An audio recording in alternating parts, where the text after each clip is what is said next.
అమెరికాలో H1B వీసాలపై పనిచేస్తున్న వేలాది మంది భారతీయులకు అక్కడి ఇమిగ్రేషన్ విభాగం కాస్త ఊరటనిచ్చే వార్త చెప్పింది. గ్రీన్ కార్డు కోసం దరఖాస్తు చేసుకునే వారు తప్పనిసరిగా దేశం విడిచి వెళ్లాల్సిందేనన్న కఠిన నిబంధనపై తాజాగా స్పష్టతనిచ్చింది. దేశ ఆర్థిక వ్యవస్థకు ప్రయోజనం చేకూర్చే లేదా జాతీయ ప్రయోజనాలకు అనుగుణంగా పనిచేసే ఉద్యోగులు అమెరికాలోని ఉంటూనే తమ గ్రీన్ కార్డు ప్రక్రియను కొనసాగించవచ్చని తెలిపింది. గతంలో ట్రంప్ ప్రభుత్వం అడ్జస్ట్మెంట్ ఆఫ్ స్టేటస్ ప్రక్రియపై కఠినమైన నిబంధనలో ఒక పాలసీ మెమో జారీ చేసింది. దీని ప్రకారం తాత్కాలిక వీసాలపై ఉన్నవారు గ్రీన్ కార్డు కోసం దరఖాస్తు చేసుకోవాలంటే తమ స్వదేశాలకు తిరిగి వెళ్లాలని సూచించింది. దీంతో అమెరికాలోని టెక్ రంగంలో పనిచేస్తున్న భారతీయ నిపుణుల్లో తీవ్ర ఆందోళన నెలకొంది. ఏళ్ల తరబడి అక్కడే కెరియర్ను నిర్మించుకుని కుటుంబాలతో స్థిరపడిన వారు ఈ నిబంధనలతో గందరగోళానికి గురయ్యారు. ఈ ఆందోళన నేపథ్యంలో US citizenship and immigration services USCIS తాజాగా ఒక వివరణ ఇచ్చింది. న్యూస్ వీక్ కథనం ప్రకారం USCIS ప్రతినిధి జగ్ కహ్లార్ మాట్లాడుతూ దేశానికి ఆర్థికంగా ప్రయోజనం చేకూర్చే లేదా జాతీయ ప్రయోజనాలకు సంబంధించిన పనులు చేసేవారు తమ ప్రస్తుత మార్గంలోనే కొనసాగవచ్చని తెలిపారు. అయితే కొందరిని వారి వ్యక్తిగత పరిస్థితులను బట్టి విదేశాల నుంచి దరఖాస్తు చేసుకోమని అడగవచ్చని ఆయన పేర్కొన్నారు. అంతకుముందే ఇదే అధికారి అసాధారణ పరిస్థితుల్లో తప్ప గ్రీన్ కార్డు కోరుకునే విదేశీయులు తమ స్వదేశాలకు తిరిగి వెళ్లాల్సిందే అని ప్రకటించడం గమనార్హం. తాజా వివరణ కొంత ఉపశమనం కలిగించినప్పటికీ ఆర్థిక ప్రయోజనం, జాతీయ ప్రయోజనం అనే కేటగిరీల కింద ఎవరు వస్తారనే దానిపై స్పష్టత లేకపోవడంతో ఆందోళన పూర్తిగా తొలగిపోలేదు. ప్రస్తుతం అమెరికా టెక్ రంగంలో మెటా, అమెజాన్ వంటి పెద్ద కంపెనీల ఉద్యోగులను తొలగిస్తున్న నేపథ్యంలో H1B వీసా వర్కర్లపై తీవ్ర ఒత్తిడి నెలకొంది. ఈ తరుణంలో ఇమిగ్రేషన్ నిబంధనలపై గందరగోళం వారిని మరింత ఆందోళనకు గురి చేస్తుంది. తాజా క్లారిటీ కొంత ఊరటనిచ్చినా పూర్తి భరోసా కోసం స్పష్టమైన మార్గదర్శకాలు అవసరమని నిపుణులు అభిప్రాయపడుతున్నారు. అమెరికా గణాంకాల ప్రకారం 2025 ఆర్థిక సంవత్సరంలో జారీ అయిన మొత్తం H1B వీసాలతో 70% పైగా భారతీయులే పొందారు. దీన్ని బట్టి ఈ విధానం భారత నిపుణులపై ఎంత ప్రభావం చూపుతుందో అర్థం చేసుకోవచ్చు. Secretary Rubio, to you.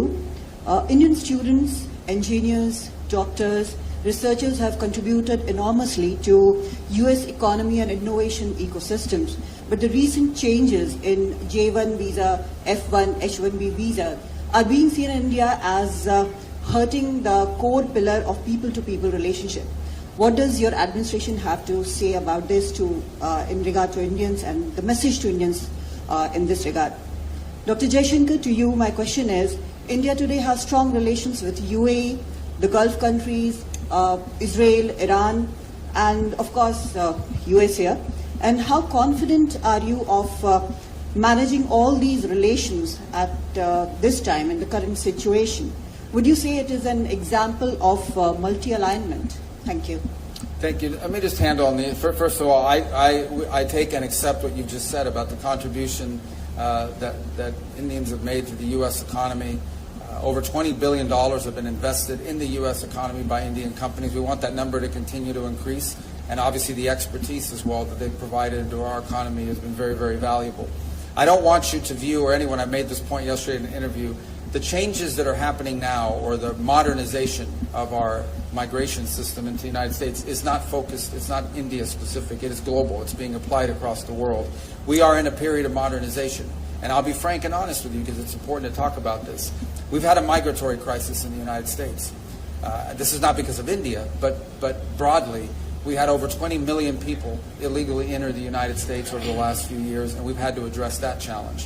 In addition to that challenge, and I think this is true for India, this is true for every country in the world, okay? Everything that you do as a country needs to be in your national interest, and that includes your immigration policy. The United States, I believe, is the most welcoming country in the world on immigration. Every single year, 1 million people, roughly, become permanent residents of the United States and contribute greatly. My parents entered the United States as permanent residents in 1956 from Cuba, and so it's a process that's enriched us. But it has to be a process that's adjusted in every era to the realities of the modern times in which you live. And it's long overdue. So the United States is currently undergoing a process of reforming the system by which we choose how many people come into our country, who comes in, when they come in, etc. Anytime you undertake a reform, anytime you undertake a change in the system by which you admit people, or frankly, anytime you undertake a reform in any system, not just on immigration, there's going to be a period of transition that's going to create, some friction points and some difficulties and so forth. Ultimately, we think when this process is in place, once this process has been modernized, and that's really what it is, we are modernizing the U.S. immigration system for the 21st century so that it is an immigration system that's not just good for the America, but it's also good for the people that are coming. Once we are complete and once we've done the work of modernizing that system, I think we're going to come up with a system, we're going to wind up with a system that's more efficient and even better than the previous system, and in some ways may prove to be even more beneficial than the previous system was to people from India that seek to enter the United States to work and innovate. But obviously there's going to be a period of adjustment along the way. So what I want to leave clear is that the changes, while they may be having a disproportionate impact,